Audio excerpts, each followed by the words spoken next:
our guest of honor, Mr. Sam Tan, Minister of State, Prime Minister's Office and Ministry of Culture, Community and Youth. Mr. Sam Tan has kindly taken time off his very busy schedule to be with us today in support of our Positive Dyslexia campaign. Let us give a big round of applause as we invite him up on stage. Dr. Jimmy Daruwala, President of Dyslexia Association of Singapore. I hope I pronounce your name correctly.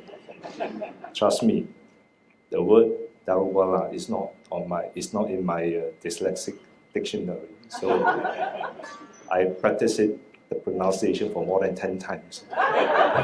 So I got it right. That's how you overcome the condition. Practice makes perfect. Mr. Eric Lee, Vice President of DAS, Mr. Lee Xiang, Chief Executive Officer of DAS, DAS members, families and friends, ladies and gentlemen, very good evening to all of you. I'm very happy and privileged to join you this evening at this very meaningful event.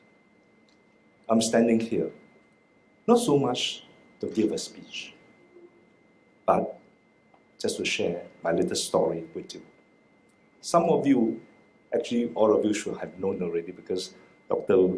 Daruwala has mentioned that I am one of those who are having this condition, but nonetheless. So, you may already know that I have some mild form of dyslexia.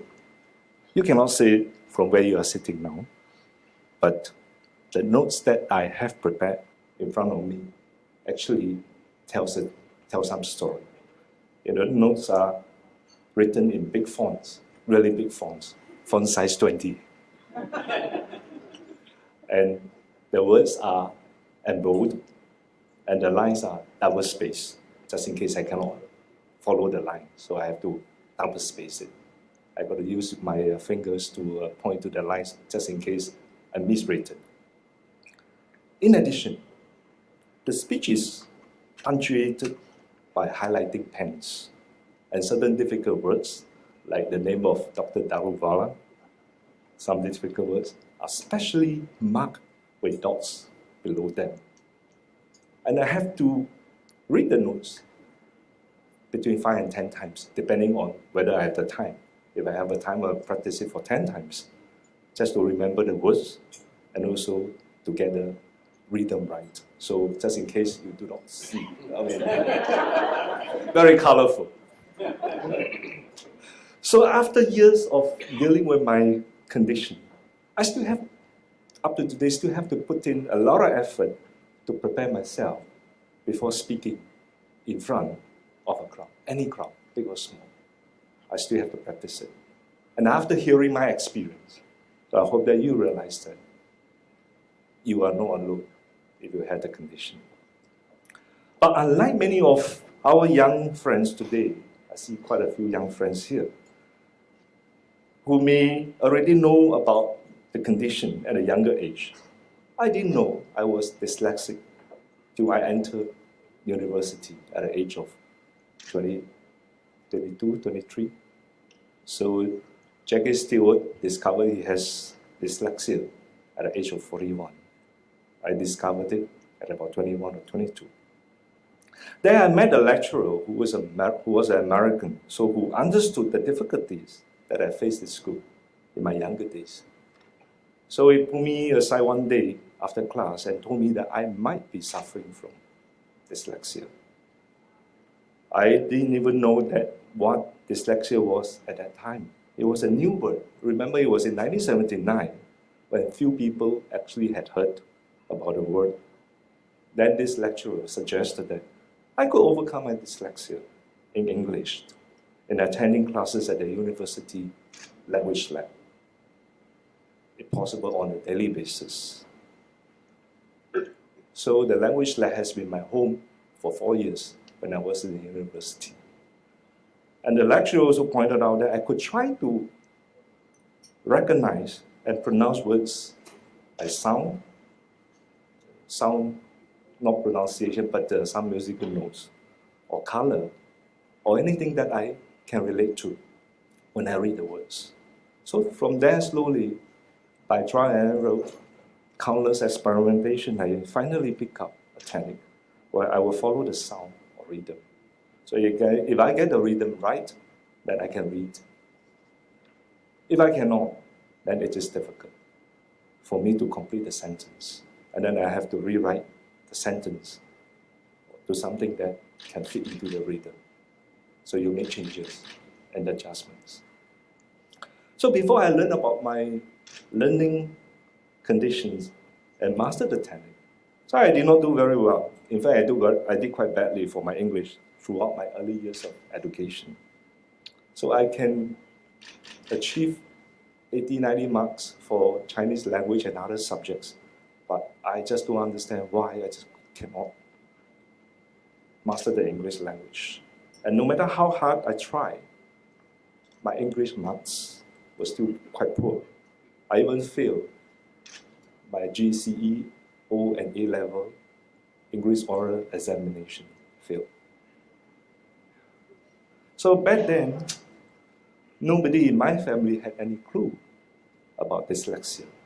So as a result, I always got red marks for my English subject. And I suffered quite a bit of caning from my mother, who was a very strict disciplinarian. She thought that I probably did not study hard enough for the subject. Well, of course, caning was how many parents showed their care and hopes for their kids back in those days. So fortunately for many of our younger generation, the cane is not used so much these days. I hope it's not used at all. But more importantly, I think there's a greater awareness and help available for dyslexia.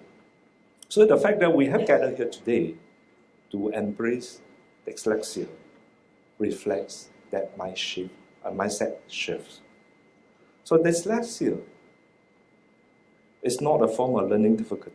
It's a form of learning difficulty that makes it very hard for people to read, write, or spell. Even today, I still have a lot of difficulties in spelling. So sometimes my daughter will tell me that your spelling is very awkward and wrong. But luckily, modern technology has provided some help. There's this thing called auto-correction.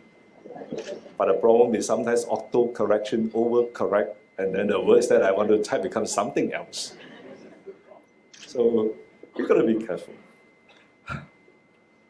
So, well, it's a form of learning and reading disability, dyslexia, but it has got nothing to do with a person's intelligence. I mentioned about the lecturer who told me about the dyslexia and helped me to overcome that condition. Until today, I'm still very grateful to him. So parents with dyslexic kids, you too can be like my lecturer and help your child overcome that condition. So just 3 days ago, a father, wrote an email to me saying that his son has just been assessed to be possibly dyslexic. The son is about P1, so 7 years old. So he was concerned and worried like any other parents would. And he wanted to know how I could share information and ideas with him so that he and his wife will be able to help their son to cope with the condition. So I told this father that we must adopt the right mindset when dealing with dyslexia. So firstly, we must understand that dyslexia is not a disability. It is just that a person with this condition needs to find a different method of learning and reading. I also suggested the parents to approach Dyslexia Association of Singapore for assistance, as DAS conducts many programs and has many professionals who can provide useful advice and suggestions. So I know I'm coming for the event, so I take the opportunity to give free advertisement and publicity for DAS so that you have some business. So I finally share with this parent that the journey of overcoming dyslexia can be a long and winding one. But he and his wife must believe in their son that he can overcome this condition And when the parents believe in the son will then believe in himself that he can overcome. And then with this firm belief, and I think he can go further than anyone can imagine. So I ended my reply, a long reply. He wrote me a short reply. And you know, politicians sometimes tend to be a bit long-winded, so I gave him a very long reply. So I ended my reply with this sentence, that someone ever said this: he who does not hope to win has already lost.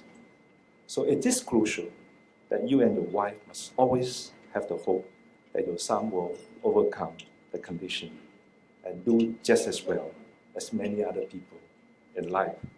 If you, both of you, hold up the hope, and your son will succeed one day. So to the audience here and the people out there, don't keep it to yourself if you really have a condition. So recognize it, to embrace it, and then find ways to overcome it. And at the same time, in the process of overcoming it, you will actually unleash your unseen potential to others. So if you are dyslexic, you will have a lot of lecturers at DAS who are ready and happy to listen to your needs and also help you to face your challenges. So I therefore want to take this opportunity to thank all our teachers and educators in DAS.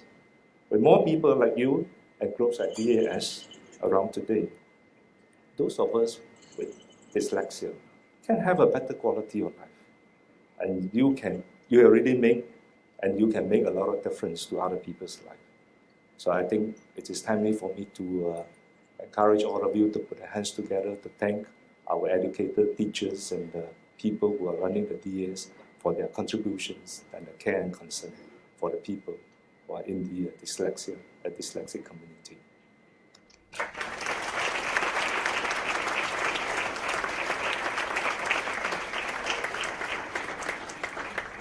I know I shouldn't be standing here far too long because it's always very dangerous to stand between hungry people and dinner.